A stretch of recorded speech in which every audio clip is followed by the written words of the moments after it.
Welcome to Defining Dad Bod, where we work to untangle the messy knots of the health and fitness industry as if your children's lives depended on it. Because they do. This is where we decide to make our bodies stand for something bigger than ourselves. This is where we find practical wisdom to live by, one powerful conversation at a time. May the words spoken here inspire you to keep moving forward no matter where you are. Who knows who you could be if you could become 1% better every single day. We can do the show thanks to the support of listeners just like you. For more information how you can become part of the inner circle, go to findingdadbod.com/inner circle. What's up, guys? This is Gabriel Van Houten to Find Dad Bod. I hope you're having a great day. Dad said I can do the intro today, and I get to talk in the microphone.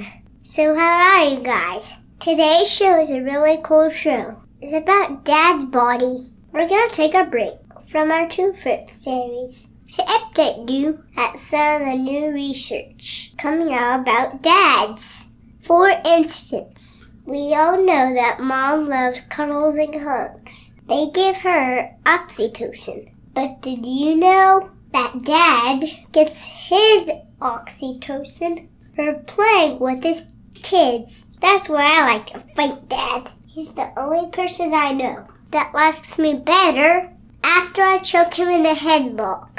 Anyway, it's gonna be a good one. Help us keep the show going. Make a pledge at definingdadbod.com/inner circle and say a prayer for Dad's voice. Or next week, I will have to teach you something. I'm thinking the 3 little pigs. Thanks for listening. I hope you enjoy the show.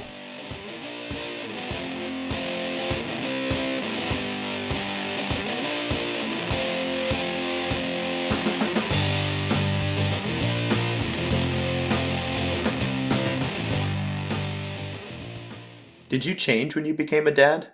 Did anybody tell you how you changed when you became a dad? I'm not talking about the schedule or the sleep struggles or the financial strain of taking on leading the household. I'm talking about you as a guy at a biological level. Your hormones and your neurotransmitters take a huge shift in a different direction than you were used to as a young man. Now, I've spoken at length on this show about a number of these changes, and I'll try not to recreate some of those conversations here. The link's in the show notes below to those shows if you want to go back and hear what else I've said on this topic. But an article was published recently on a site called Motherly, of all places, that spent time highlighting new research as to what role dads play in their children's lives, and linked in that research was an article that summarized new research as to how becoming a dad changes a man at the level of the brain. And while some of that research was a repeat of things I've said on the show before, there was some new stuff in there that I thought you might enjoy, and it's been around 8 months since I've said anything about this on the show. Before we dive into this stuff, I gotta tell you why I'm revisiting this conversation. As you might imagine, I'm an active part of many dads groups. Some of those here, in person in my community, but many of them are online. And in one of the groups, with over 10,000 members in the group, a soon-to-be dad asked, "Hey, I'll likely be a dad by the end of the week. Any words of wisdom for me that will help me start this journey off strong?" And there were hundreds of comments on this post. Some of them were powerful words of wisdom about the role of a father in a young man's life. And some of them were encouraging tidbits that hopefully the young man copied or wrote down so that he could come back to them when things got tough in a couple months. But in reading through the comments, I didn't see one reference to the biological or neurological changes that happen to every single man who's ever become a father. And so I've decided that despite my best efforts, this is still something that people need to know, and they don't. So to that young father, and others soon to be like him, here's a summary of what we know happens to Dad's body. And to those of you who have been dads for a while and you're like, okay, Alex, I've heard this before, I found some new research you might be interested in, and I'll work to connect you to some new resources that we have here at Defining Dad Bod to help you navigate this space well. So the 3 primary changes we're going to talk about today are the changes in testosterone, the changes in prolactin, and the changes in a neurotransmitter called oxytocin. Now, testosterone you've heard about, and I've spoken about it at length on the show in a number of different places.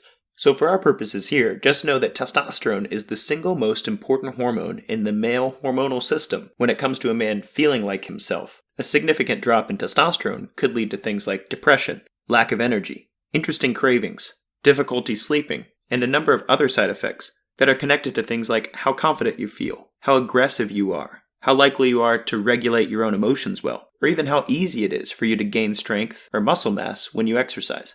When a man becomes a father, longitudinal studies have shown that his testosterone will drop precipitously between 40 to 60% lower than it was before. I'll say that again. Before you become a father, your testosterone will be a certain number. After you become a father, you'll lose around half of that, if not more, immediately thereafter. Now, there are a few factors that this longitudinal study found that impact how deeply that testosterone drops. How old you are when you become a father, whether or not you travel for work. But what this longitudinal study has shown is that no matter your circumstances, your testosterone is unlikely to return to normal until your youngest child is age 4. This has a number of implications on you as a man, but for our show's purposes, I have focused primarily on the collection of visceral fat, the decrease of muscle tissue, and the likelihood to experience cravings for things like sweets, salts, and alcohol, especially in conjunction with sleep disturbances. The researchers in this study believe this is a positive adaptation for males. Lower testosterone makes you less likely to be aggressive with small children, for instance. It also makes you less likely to be sexually exploratory during the phases of young childhood, which promotes monogamy during developmental years. Whatever the positive reasons for this are, I find that it's important that men understand this reality for 2 reasons. 1, some changes will happen in your body because of the testosterone. It's not all in your head. It's not because you're doing anything wrong. It's because that's what happens when you become a father, and it's not a bad thing. 2, you can make the changes worse. Just because your testosterone drops doesn't mean you need to make it worse by consuming large amounts of alcohol on the regular, letting strength training take a back seat, or stress eating all the carbs that your wife needs in order to produce enough breast milk for the baby. However you want to navigate that space is definitely up to you. But I find that the first step to being able to make a decision about what you're going to do with your lower testosterone requires that you know that it happens. Some have argued that the lower testosterone comes about because of the lack of sleep that a newborn usually brings with them, and that if you can just arrange the sleeping pattern in your household, that you might be able to sidestep the testosterone drop. And while every parent knows getting the sleeping arrangement just right in your household to make sure mom gets rest and even other kids get rest well, it turns out that in follow-up research, non-emergent deliveries found higher estrogen and lower testosterone in men even before the baby was born, which means it's not necessarily the sleep deprivation. One researcher believes that perhaps pheromones put off by the pregnant woman's body signals the man's body to lower testosterone production and increase estrogen and prolactin. In layman's terms, getting the house ready for a new baby really brings out the feminine side in guys. Now, prolactin's an interesting hormone because in females, that is primarily associated with increasing breast milk production. But in men, just before the baby's born, increased levels of prolactin indicate a more responsive and sensitive father when the infant needs something. A fun and frustrating side effect of prolactin is increased insulin resistance, which generally leads to an increased accumulation of fat. If you couple that with lower testosterone, then you, my friend, are going to get the increased sweet cravings that your wife who's breastfeeding has, but you're not going to have the increased fuel output that she has to offset the brownies. For many guys, this leads to a lot more sitting, a lot more munching, and increased body fat percentage. Again, am I telling you this because I think you should go for a run rather than sit on the couch with your lady and hold your baby? Nope, that's up to you.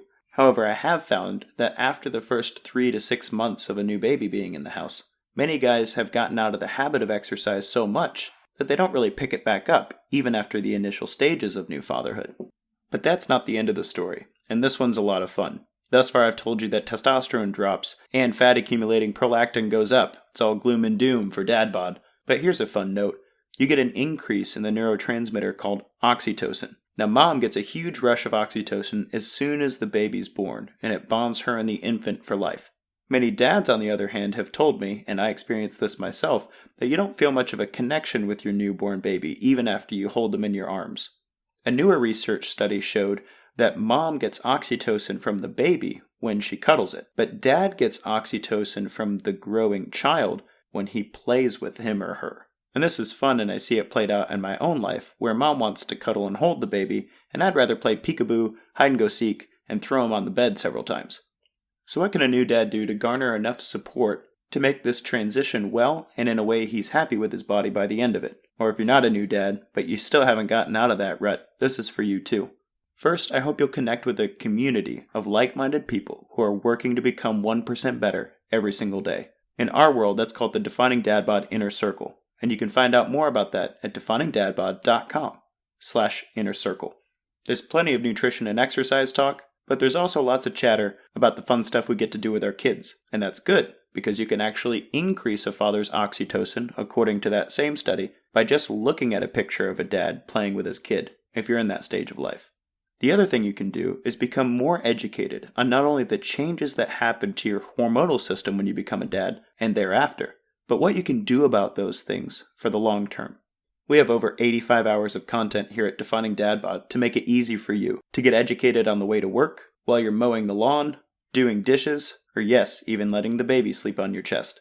I know it gives mama oxytocin, but it's not my favorite place to be. But we've tried to make it easy around here to help you navigate to the content that's going to make the biggest difference for you. And so we've compiled certain pieces at certain links. You can find the links below, and I'll read them out to you now. First, we have our Hormone Series. That's at definingdadbod.com/hormones.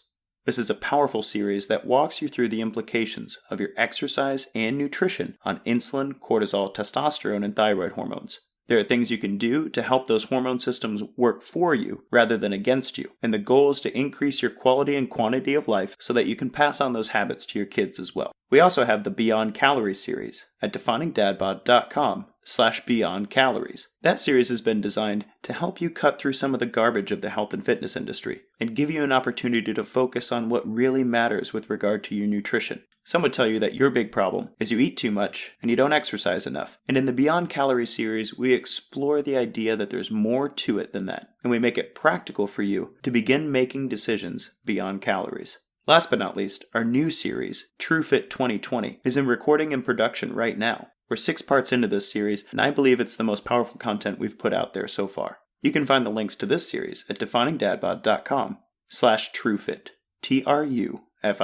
And the goal of the TRUFIT series is to help you make exercise, nutrition, and lifestyle changes with an eye on the long term rather than the short term. Too many fads, too many exercise programs, too many meal plans, and too many companies are encouraging people to make 4 to 8 week changes in their lives. And so many poor, confused people have spent money, a lot of time, a lot of energy, and are burnt out and unmotivated because they've worked so hard to make short-term interventions a long-term thing. And we can't wait to help you set the record straight. And to you, Dad, whether you're a new dad, about to be a dad, or you've been a dad for a while, you matter. Your kids need you as an active, positive, and powerful role in their life, and I hope you make the best of this time.